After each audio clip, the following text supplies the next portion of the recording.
యెషయా గ్రంథము 53 కొన్ని మాటలు ఉన్నాయి, మనం ధ్యానం చేద్దాం. చదువుతారా సార్?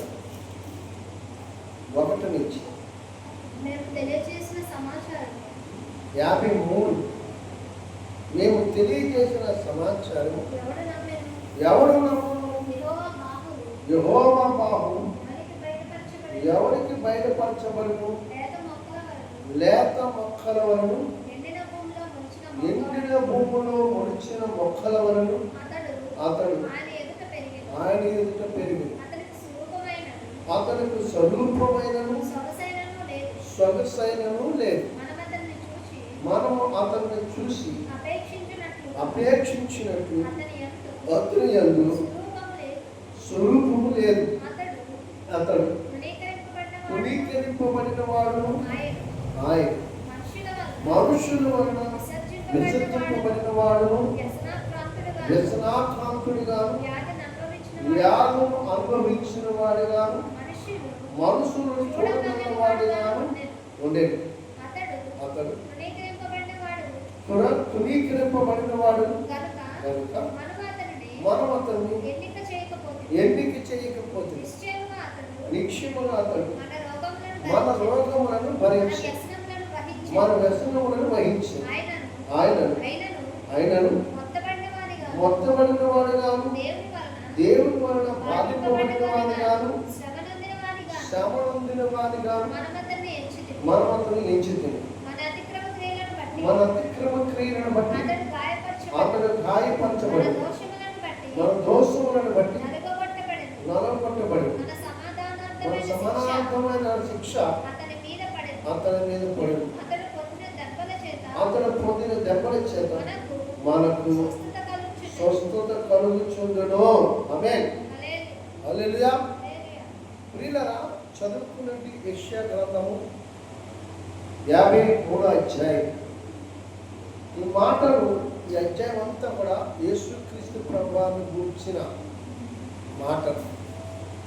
ఆయన ఈ లోకానికి వచ్చి యేసు ప్రభువు ఏం చేశాడు, ఆయన వల్ల మనకు కలిగిన మేలేంటి, ఆయన వల్ల మనకు వచ్చిన లాభం ఏంటి, ఆయన వల్ల మనం ఏమి సుఖపడ్డాం, మనకేమి సంతోషం, ఏమి ఆనందం, ఆయన వల్ల మనకి ఎలాంటి మేలు అనుకున్న చాలా మంది ఈ లోకంలో జనులు ఉన్నారు. దేవుని స్తోత్రం. హల్లెలూయా. హల్లెలూయా. హల్లెలూయా.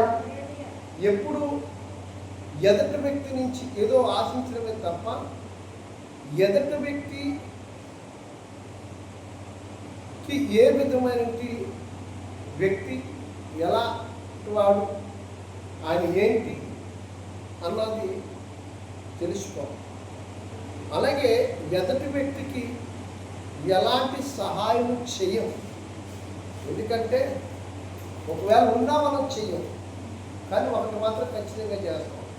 నిందలు ఎలాగో మొక్కలు చేస్తాం, అతన్ని ఎలా దృష్టించాలో చేస్తాం, అతని మీద ఎలా సులుకోవాలో చేస్తాం, అతన్ని ఎలాగా అవమానపరచాలో చేస్తాం, అతన్ని ఎదుటి వారి దగ్గర ఎంత తక్కువగా ఎంచాలో చూస్తాం.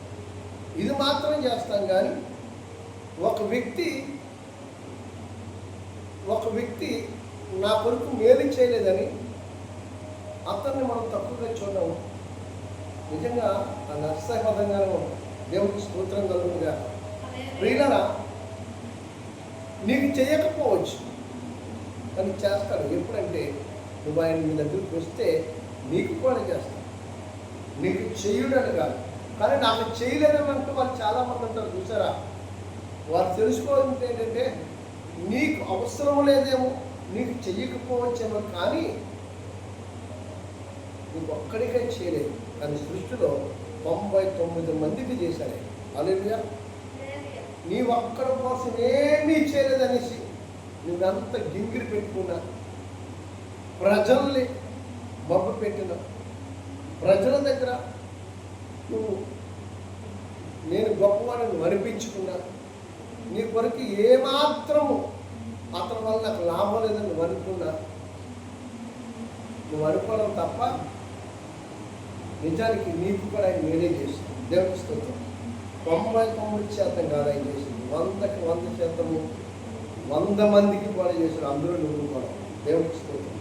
ఏం చేస్తాడు అంటే ఆయన ఈ లోకానికి వచ్చి తనకున్న సర్వస్వాన్ని నీ కొరకు నా కొరకు ఖర్చు పెట్టేశాడు.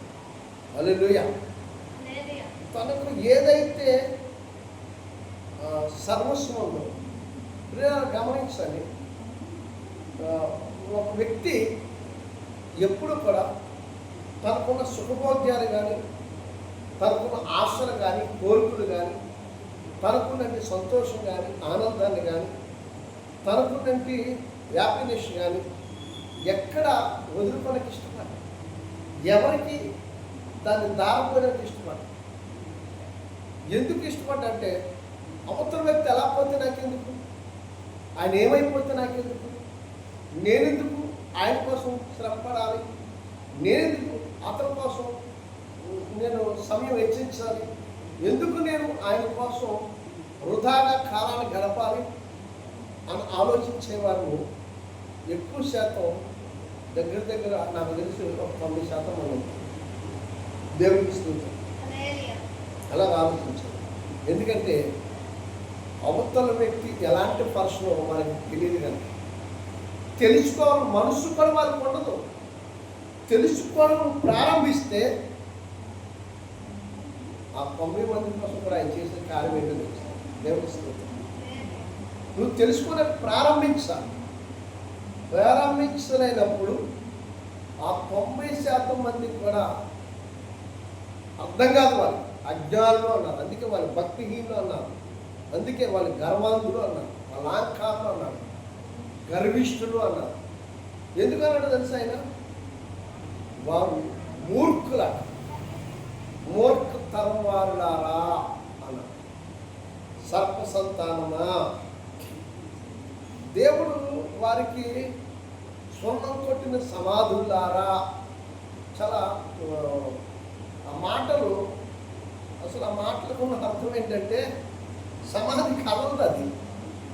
అలాంటి వారిని, సమాధి చేయబడ్డ వ్యక్తి బయటికి రాలేడు, లోపల అటు ఇటు కదలలేడు, తప్పించుకునే అవకాశం ఉంది. సచ్చిన వాడితో సమాధి. ఆ సమాధి కూడా మనం చూస్తే ఎలా ఉంటుందంటే అదొక భయంకరమైన ఆకారం. సృష్టిలో ఏది ఏ విగ్రహం కానీ లేకపోతే ఏదైనా చూసి ఒకలా ఉంటుంది. సమాధికి వచ్చేటప్పటికి ఆ భయంకరమైన ఆకారం చూసి పారిపోతారు. హల్లెలూయా. అలా పోల్చాడు పరిసయ్యులు, శాస్త్రులు, సద్దుకయ్యులు సర్ప సంతానంగా పోల్చాడు. అలాంటి వారులా మీరు ఉన్నారు. ఆ 90% మంది కూడా అలాంటి వారే ఉన్నారు. దేవునికి స్తోత్రం. హల్లెలూయా. ప్రియులారా, ఏంటి 53వ యెషయా గ్రంథంలో చేసిందంటే నీ కొరకు తల్లి గర్భంలో పెట్టముగా మొదలుకొని ఈ భూమి మీద నీ ఆయుష్కాలం అంతా బ్రతికే వరకు ఆయన ఇచ్చిన ఆయుష్కాలం అంతా క్షేమకరంగా ఉండేలాగా నీకు వస్తున్న ప్రతి రోగాన్ని ముందే ఆయన భరించాడు. నీకు వస్తున్న ప్రతి రోగము ఆయనే సహించాడు. ప్రతి వ్యాధి ఆయనే భరించుకున్నాడు. ప్రతి జబ్బు ఆయనే మోసాడు, ఆయనే భరించాడు. 100% ఆయనే చేశాడు. మరి ఇప్పుడు ఎందుకు వస్తుందంటే నువ్వు ఆయన ఎందుకు, అది నీ దగ్గర రాదు. అలాగే కొన్ని మాటలు చెప్తాడే.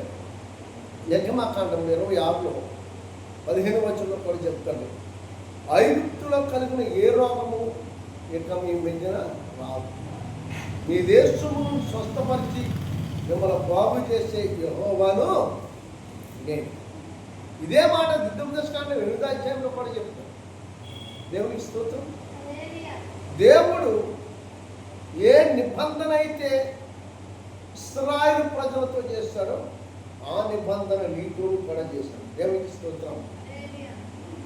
ఐగుప్తులో ఉన్న వారినంటి, ఐగుప్తులో ఉన్నంటి సర్వరోగములు ఇశ్రాయేలు ప్రజలు లేకుండా చేశాడు దేవుడు. అక్కడ ఆ రోగాలతో కొట్టుమిట్లాడింది ఎవరంటే అన్ని జనులు మాత్రమే. కానీ ఇశ్రాయేలు ఉన్న గుంపు లేదా ఇశ్రాయేలు ఉన్న ప్రాంతంలో నెమ్మది, వెలుగు, సంతోషం, సమాధానం, ఆనందం అన్నీ ఉన్నాయి. అక్కడ ఏం తప్పులే. మరి ఎక్కడలా అంటే ఐగుప్తులు మాత్రమే ఆ ఐగుప్తు దేశం అంతా కూడా భయంకరమైన పరిస్థితులు వచ్చాయి. కానీ ఇశ్రాయేలు ఉన్న ఆ కొద్దిపాటి ప్రాంతంలో ఎక్కడ చీకు చింత లేదు. ఐగుప్తు అంతా చీకటి 13 రాత్రులు 3 పగలు. కానీ వారి మధ్యన గొప్ప వెలుగు ఉంది. హల్లెలూయా. అది దేవుని కోసం చేసింది. దేవుని స్తోత్రం. ఇంతవరకు నువ్వు చీకట్లో ఉన్నావు, ఇంతవరకు నువ్వు చీకట్లో ఉన్నావు.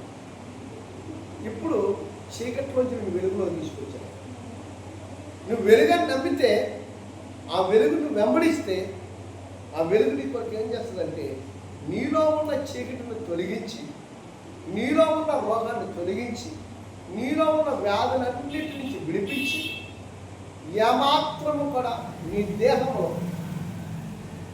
శత్రువు అనేవాడు ఏలుబాటు చేయకుండా, వాడు ఎక్కడ నీ మీద యాజమాన్యం చేయకుండా ఆయన ఏం చేస్తాడంటే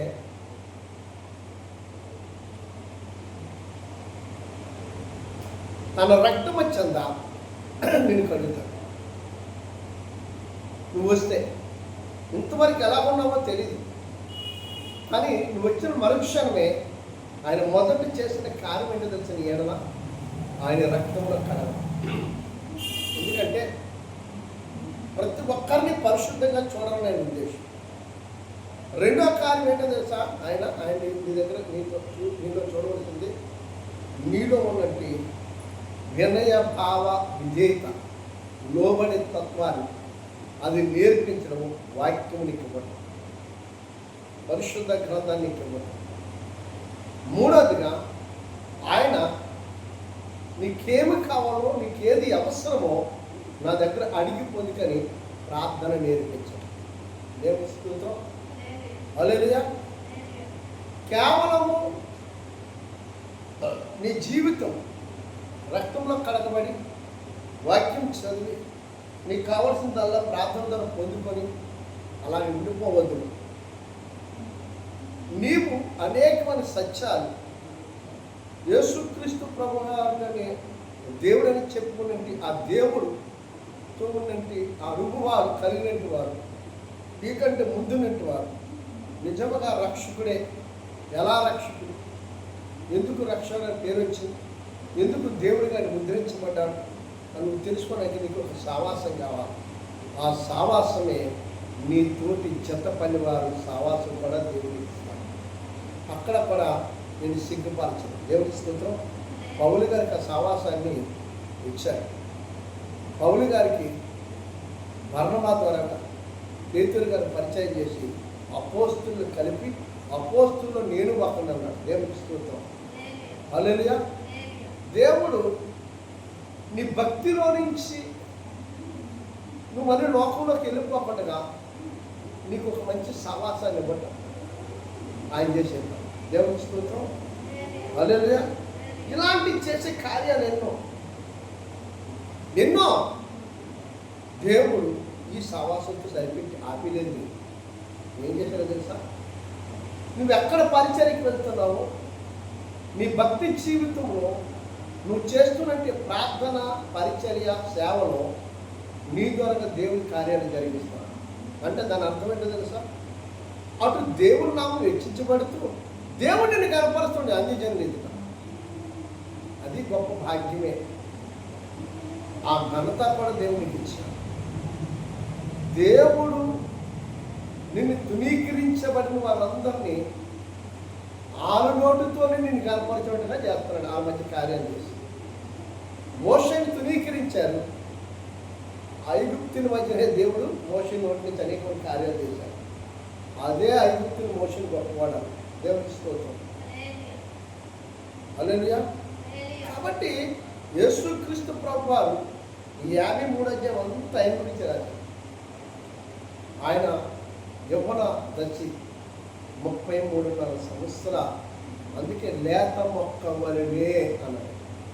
లేత మొక్క వలనే అన్న దేహం ఆయన తునీకరించారు, ఆయన్ని విసర్జించారు, ఆయన యశనాకాంతుడు అన్నారు, ఆయన్ని వ్యాధులు అనుభవించేవాడు అన్నారు, అతన్ని చూడలేకపోయారు. ఇలాగా చెప్పడానికి ఎన్నిక లేని వాడిగా ఉన్నాడు.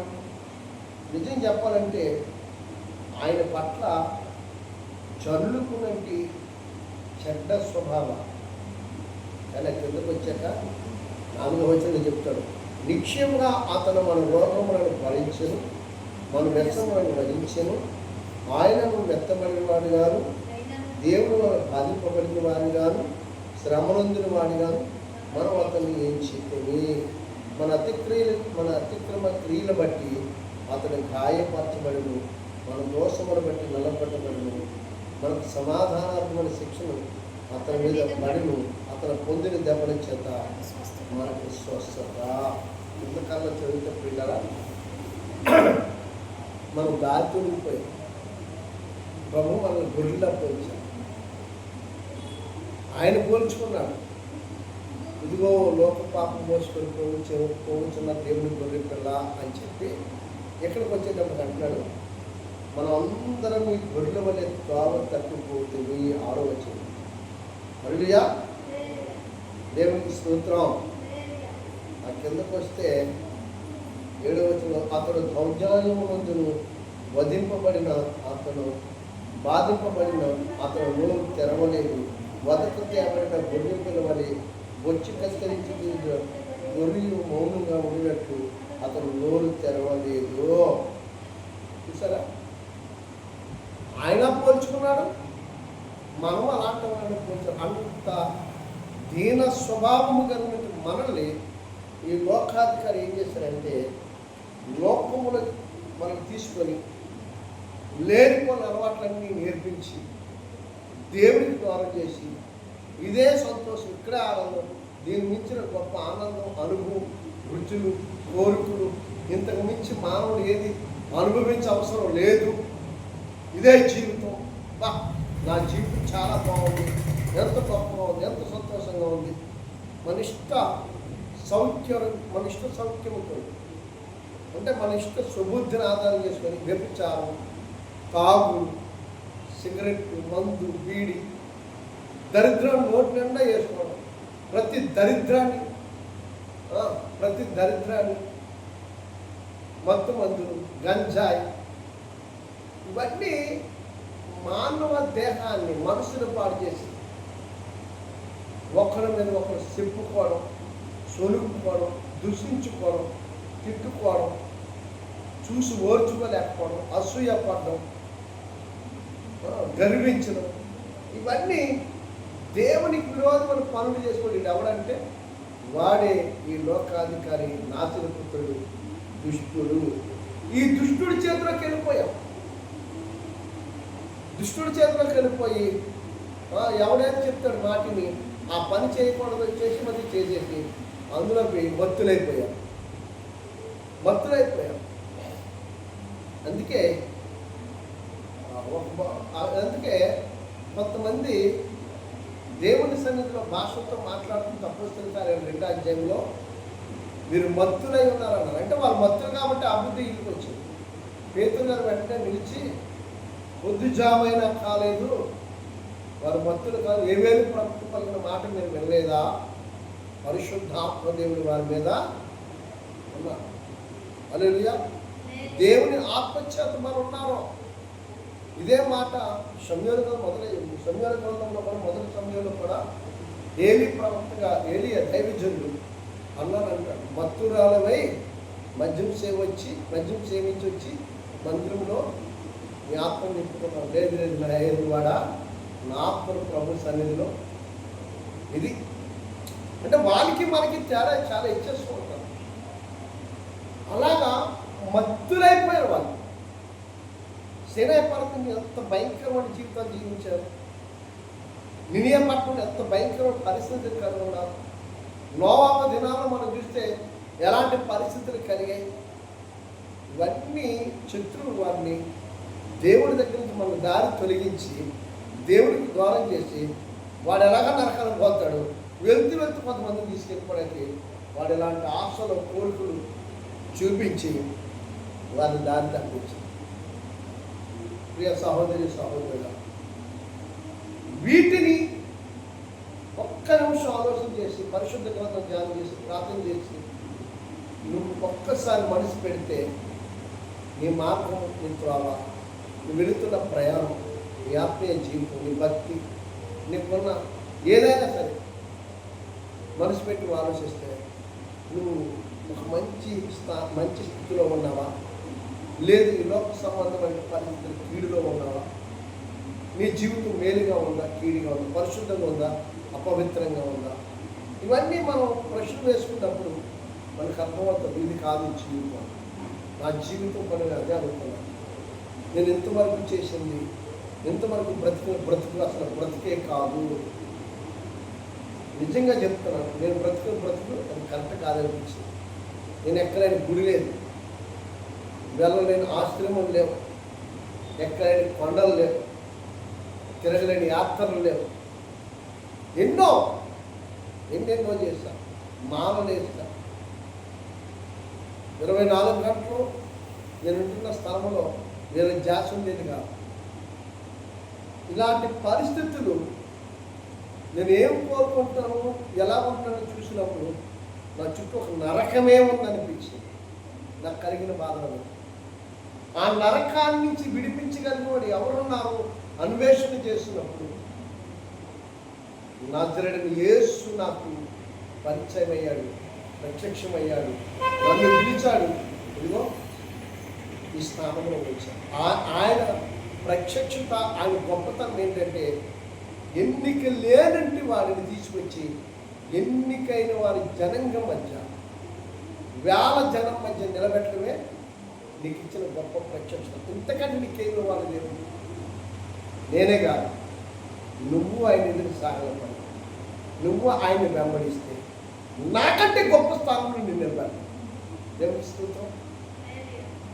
నాకు ఇది గొప్పదే, కానీ నేను కోరుకుంటున్నాను నువ్వు ఇప్పుడే విశ్వసించి, ఇప్పుడే నువ్వు నమ్మి, ఇప్పుడే ప్రభు దగ్గరికి వచ్చి, ఇప్పుడే రక్షణ పొంది, ఇప్పుడే యేసుతో కలిసి ఆయన అన్వేషించి, ఆయన వెతికి, ఆయన వెంబడించి ఆయనతో నీ జీవితాన్ని ప్రారంభిస్తే నా స్థానం కంటే నీ స్థానం 1000 రెట్లు గొప్పగా ఉంటుంది.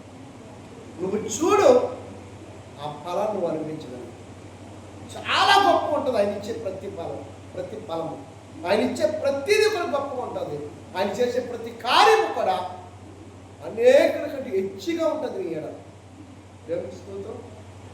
వీళ్ళ గమనించాలి, దేవుడు నీ నుంచి ఏమి ఆశించట్లేదు. నీలో మార్పుని చూడాలని చూస్తాడు, నీలో క్రొత్త మనిషిని చూడాలని చూస్తాడు, మనిషిని మనిషిగా చూడాలని చూస్తున్నాడు దేవుడు. అంతే తప్ప నువ్వేమి మోసుకొచ్చి ఆయనకి ఇవ్వడానికి ఏమి లేదు, ఎవరేమి కూడా. ఎందుకంటే మన దేవుడు చెప్తున్నాడు, కలిగినది ఏది ఆయన లేకుండా కలగలేదు. ఇంక నువ్వు కొత్తగా ఏమిస్తావు? నేనే ఇవ్వలేకపోయాను, దావీదుగానే ఇవ్వలేకపోయాను, ఇంక నువ్వు నేనేమిస్తావు?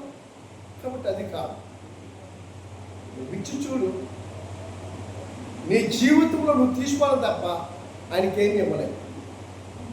నిజము, మనం ఆయన దగ్గర నుంచి తీసుకోవడమే తప్ప క్రొత్తగా అయితే నువ్వేమి ఇవ్వలేవు.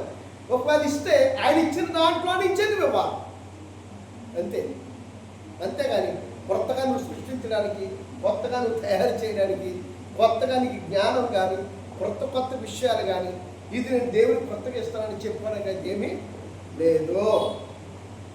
యోహాను సువార్తలో చెప్తాడు, 1వ అధ్యాయం, కలిగినది ఏది ఆయన లేకుండా కలగలేదు. హల్లెలూయా. అంతే, నిజమే. ఆయనే ఈ సృష్టి అంతా చేశాడు. సృష్టి అన్నీ కలిగి చేసింది ఆయనే. ఆయన కలిగి చేసిందే మళ్ళీ తిరిగి మనం ఆయనకి ఇస్తాము. ఇంక మనం కొత్తగా ఎక్కడ మనం సృష్టించగలమా? సాధ్యం కాని పనులు కానీ, సాధ్యం కాని వాగ్దానాలు కానీ, సాధ్యం కాని బోధలు కానీ, సాధ్యం కాని మాటలు కానీ మనం పలకూడదు దేవుడి దగ్గర. ప్రభా నీకు అది చేస్తా, ప్రభా నీకు ఇలా ఉంటా, ఇవన్నీ వద్దు, జరగవు.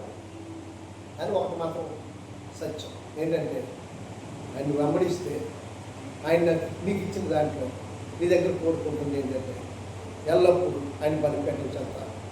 నువ్వెలా రక్షింపబడ్డావు, నువ్వెలా ఒక గొప్ప స్థానంలో ఉన్నావు, నువ్వు చేసే ప్రార్థన, నువ్వు ప్రకటించే వాక్యం, నువ్వు చేసిన సావాసం, నువ్వు చెప్పే వాక్యం నీకు అనేక మంది నీవున్న స్థలంలో నేను కోరుకున్నట్లుగా, నేనున్న స్థలంలో మీరుంటే, మీరు కూడా మీరున్న స్థలంలో అలా అనేక మంది మీరున్న స్థలంలో ప్రభు నిలబెట్టేలాగా మీ వంతు పని మీరు చేయగలిగితే పరలోక రాజ్యంలో నిత్యత్వంలో ప్రభుత్వం ఇచ్చి ఉంటాం నావనే హల్లెలూయా.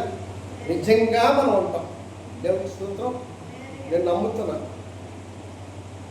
నువ్వు నమ్మితే ఇప్పుడే విశ్వసించు. నువ్వు నమ్మితే ఈ క్షణమే ప్రభు దగ్గర రా. దేవుడు నేను చేర్చుకొని హత్తుకొని ఆయన రక్షణకి మనం ఇష్టపడుతున్నాను.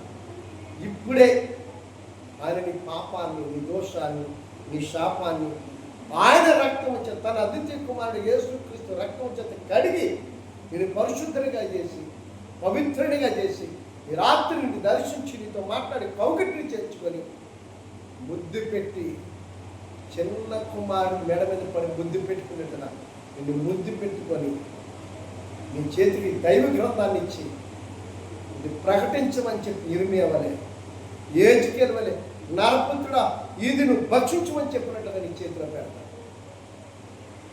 నన్ను అలా వాడుకున్నాడు, వాడుకుంటున్నాడు కూడా. నిన్ను కూడా అలా వాడుకుంటాడు. ప్రియ సహోదరి సహోదరుడు, అది స్త్రీల పురుషుల లేదు. దేవుడు అందరినీ వాడుకోవడానికి ఇష్టపడతాడు. ఇష్టపడి సహోదరి సహోదరుడు ఈ క్షణమే ఆయన ఎదుట మోకరించు. ఈ క్షణమే ఆయన సన్నిధిలో నువ్వు పశ్చాత్తపడి నీ పాపాలు ఒప్పుకో, నీ దోషాలు ఒప్పుకో, నీ శాపాలు ఒప్పుకో. నువ్వు చేసిన ప్రతీదీ ఆయన ఎదుట తేటగా ఒప్పుకో. మనుషులకు కనబడేవాళ్ళు కాదు, నీ తండ్రి అయిన రహస్యమందు చూస్తున్న నీ తండ్రికి కనబడినాగా నీవు పరీక్షించుకున్నప్పుడు నువ్వు స్కాన్ చేస్తున్నప్పుడు నీకు తెలియదు కానీ దేవుడు నేను స్కాన్ చేస్తాను. నన్ను చేశారా? నేను ఒప్పుకోరా. ఏషియాని చేశాడు ఇక్కడ. ఏషియాతో కూడా అదే చెప్పాడు. ఆరాధ్యాలు మీరు చదవండి. ఆరాధ్యం అప్పుడు ఏషియా ఆయనలో ఏదో చూడాలనుకున్నాడు. ఏషియాలో ఉన్న పాపాలన్నీ దేవుడు తన మొక్కలతో చెప్పి, అయ్యో నేను అంత అపవిత్రమైన పెదవులు కలిగిన వాడు నీవు. అప్పుడు దేవుడు తన దోష చేత అగ్నినుప్పు తీసి తన నోటికి అందించాడు. అది తన నోటిని పరిశుద్ధపరిచాడు. అలాగనే తన ఆత్మగ్ని చేతను నింపి ఇది పరిశుద్ధపరిచి ప్రభు సేవలో, దేవుని పనిలో పరిచారకుడు గాను, సేవకుడు గాను, భక్తుడు గాను, విశ్వాస గాను, ప్రవక్త గాను, సేవకురాలుగా ఖచ్చితంగా సహోదరి సహోదరుడా మిమ్మల్ని కొరలేవు. నేనున్న స్థలంలో మీరు నాతో ఉంటారని 17 అధ్యాయం యోహాను సువార్తలో చెప్పాలి. అలాగా నేనున్న స్థలంలో మీరు ఉంటారు. మీరున్న స్థలంలో మీరు ప్రకటించే వాళ్ళు కూడా ఉంటారు. వాళ్ళకు కూడా అలాగే చెప్పండి. ఖచ్చితంగా యెషయా ప్రవక్త ద్వారాగా యేసుక్రీస్తు ప్రభువారు మనందరినీ ఏమంటాడంటే, నేను ఏ స్థలంలో ఉంటానో ఆ స్థలంలో మీరు నాతో ఉంటారు. ఆయన విశ్వసించు అంతే. ఖచ్చితంగా నీవు కూడా అలాగే ఉంటావు. దేవుని కృప, పరిశుద్ధాత్మ నీ సహవాసము ఇప్పుడు ఎల్లప్పుడూ సకల పరిశుద్ధులకు అంగీకరించిన నీకు సహోదరి సహోదరులకు నాకు పరిశుద్ధాత్మ దేవుడు నడిపించును గాక. ఆమేన్. ఆమేన్. ఆమేన్.